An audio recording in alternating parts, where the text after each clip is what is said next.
নমস্কাৰ আজি এই টপাৰ মূৰত চুলি গজা সম্পৰ্কত কথা এটা ক'বলৈ ওলাইছো অৱশ্যে মই অসমৰ কথা ক'বলৈ ওলোৱা নাই দিল্লীৰ কথা এটা ক'বলৈ ওলাইছো দিল্লীত এজন নাপিতে আপোনাৰ এটা ঔষধ লগাই যোনটো ঔষধত তেওঁ গ্যাৰান্টি দিয়ে যে 5 দিন বা 4 দিনৰ ভিতৰত চুলি গজিবলৈ আৰম্ভ কৰিব ঔষধটো লগালেই প্ৰথম পৰ্যায়ত লগাওঁতেই চুলি গজিবলৈ আৰম্ভ কৰিব তেওঁ গ্যাৰান্টি দিয়ে তেওঁৰ ওচৰত হাজাৰ হাজাৰ মানুহ লাইন পাতিলে আৰু তেওঁ ঔষধটো লগালে বিনামূলীয়াকৈ কোনো পইচা নলয় এতিয়া এইখিনিতে মোৰ ক'ব লগা কথাটো হৈছে যে তেওঁ যে পইচা নলয় আৰু ঔষধৰ সম্পৰ্কে নকয় যে ঔষধত কি কি ইনগ্ৰেডিয়েন্টছ আছে বনৌষধেই হওক বা আয়ুৰ্বেদিক ঔষধেই হওক বা যি ঔষধেই নহওক তাত কি কি ইনগ্ৰেডিয়েন্টছ আছে সেই সম্পৰ্কে যাৰ মূৰত লগায় তেওঁলোকক নকয় প্ৰথম কথা তেওঁলোকৰ এইটো অধিকাৰ যোনে যাৰ মূৰত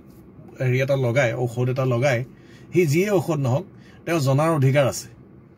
দ্বিতীয় কথা তেওঁলোকে পইচা নলয় পইচাটো এই কাৰণে নলয় বিনামূলীয়াকৈ সম্পূৰ্ণ বিনামূলীয়াকৈ লগায় বিনামূলীয়া এই কাৰণে কৰে যাতে কাইলৈ কিবা ৰিজাল্ট যেনেকুৱা ধৰণে নাহক তেওঁ তাৰ বাবে দায়বদ্ধ নহল যিহেতু বিনামূলীয়াকৈ লৈছে আৰু বিনামূলীয়া বুলি কোৱাৰ লগে লগে প্ৰচাৰটো অন্য ধৰণে ৰূপ লয় মাৰ্কেটিং ষ্ট্ৰেটেজিটো সাংঘাতিক ধৰণে লয় অৱশ্যে ঔষধটো লগোৱাৰ বিনিময়ত তেওঁলোকে কোনো চাৰ্জ নলয় কিন্তু সেই ঔষধটোৰ যোনখিনি পাৰ্শ্বক্ৰিয়া হ'ব পাৰে সেই সম্ভাৱ্য পাৰ্শ্বক্ৰিয়া ৰোধ কৰিবৰ কাৰণে এটা তেল বিক্ৰী কৰে সেই তেলটোৰ দাম 200 বা 300 টকা তেনেকুৱা চাৰ্জ কৰে মই এভাৰেজ এটা ধৰিলোঁ 250 টকা এতিয়া তেওঁলোকে যদি আপোনাৰ অন্তত 2.5 লাখ মানুহক লগায় ক্যালকুলেশনটো আপুনি নিজে কৰিবচোন 6 কোটি টকাৰ ওপৰত হয় এতিয়া ঘটনাটো হল লাভ নোহোৱাকৈ ঠগা নাই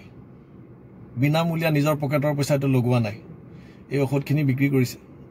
বাৰু যি কি নহওক এতিয়া ঘটনাটো হৈছে চুলি গজিবন নাই ইমানবিলাক আপোনাৰ ইমান আমাৰ পৌৰাণিক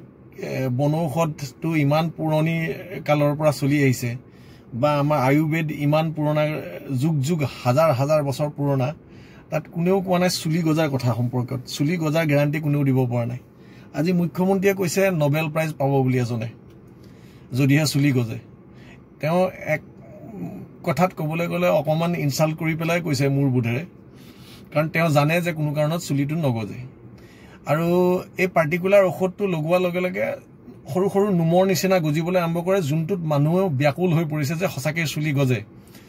আৰু 2-4 জনে তেওঁলোকে প্ৰমাণো পাইছে হয় চুলি গজে অকমান গজে হেতু আপোনাৰ যিকোনো মানুহৰে গজিব আৰু চুলি খৰাৰ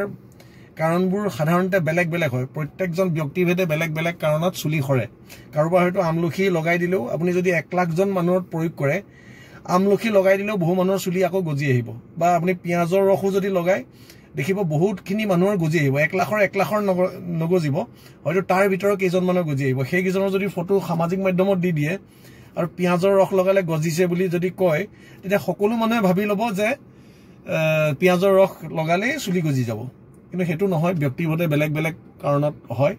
গতিকে 2 লাখ 2.5 লাখ বা 10,000 মানুহক যদি লগাই দিয়ে তাৰ 2-এজনৰ গজাটো একো অসম্ভৱ কথা নহয় সৰু সৰুকে গজাটো পাৰ্মানেন্ট সলিউশন নহয় এটো আৰু মই আপোনালোকক এতিয়া সেই নামটো কৈ দিওঁ আপোনালোকে ইউটিউবত সাৰ্চ কৰিলেই পাব যে দিল্লীৰ যোনজনে লগাই আছে তেওঁৰ নামটো সালমান হেয়াৰ ট্ৰিটমেন্ট বুলি যদি ইউটিউবত মাৰে ইন দিল্লী তেতিয়াহলে আপুনি গোটেই কাৰ্যসূচীবিলাক তেওঁলোকৰ দেখা পাব আৰু কাৰোবাৰ লগত সামঞ্জস্য পাব ঘটনাবোৰ নিজে উপলব্ধি কৰিব পাৰিব বুজি পাব যে কি হৈ আছে ঘটনাটো আৰু তেওঁৰ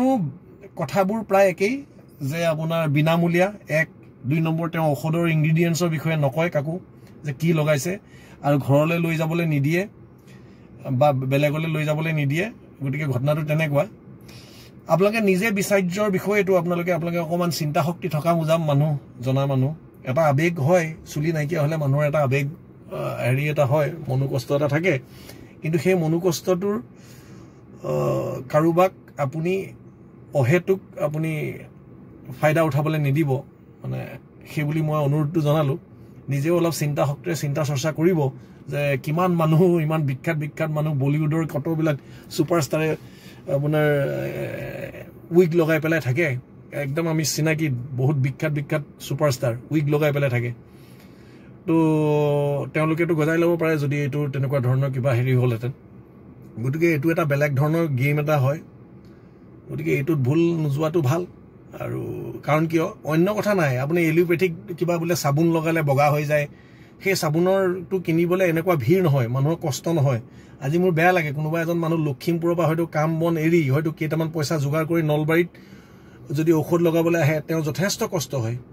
আৰু তেওঁ ফলটোও যদি নুভুগে আৰু তেওঁ যোনখিনি বেদনা লৈ পেলাই আহিছে কিবা এটা হ'ব বুলি ভাবি পেলাই অলপ সময় চাই লওক কিছুদিনৰ পাছত সত্যতা সব ওলাই পৰিব আৰু কিছুমান মানে আপোনাৰ প্ৰচাৰ সেই মুহূৰ্তত কৰি থকা যায় যে ভৱিষ্যতে যাতে নিৰাপদ এটা হেৰি হ'ব পাৰি আৰু যদি বন্ধ হৈ যায় এই প্ৰক্ৰিয়াটো তেওঁলোক এতিয়া হেপী কাৰণ বন্ধ হৈ যোৱাটো হেপী এইকাৰণে ৰেছপনচিবিলিটিৰ পৰা আঁতৰি গ'ল প্ৰশাসনে যদি বন্ধ কৰাই দিয়ে বা চৰকাৰে যদি বন্ধ কৰায় তেতিয়াহ'লে তেওঁলোকে এই দায়িত্ববোৰৰ পৰা আঁতৰি যাব চুলি গজক বা নগজক আহে নাযায় যোনখিনি মানুহক কৰি দিলে গতিকে ধন্যবাদ কিবা যদি ভুল কৈছোঁ ক্ষমা কৰিব সময় অপেক্ষা সময়ত আপোনালোকে কোন শুদ্ধ ক'লে কোনে ভুল কৈছে নিশ্চয় উন্মুক্ত হ'ব ধন্যবাদ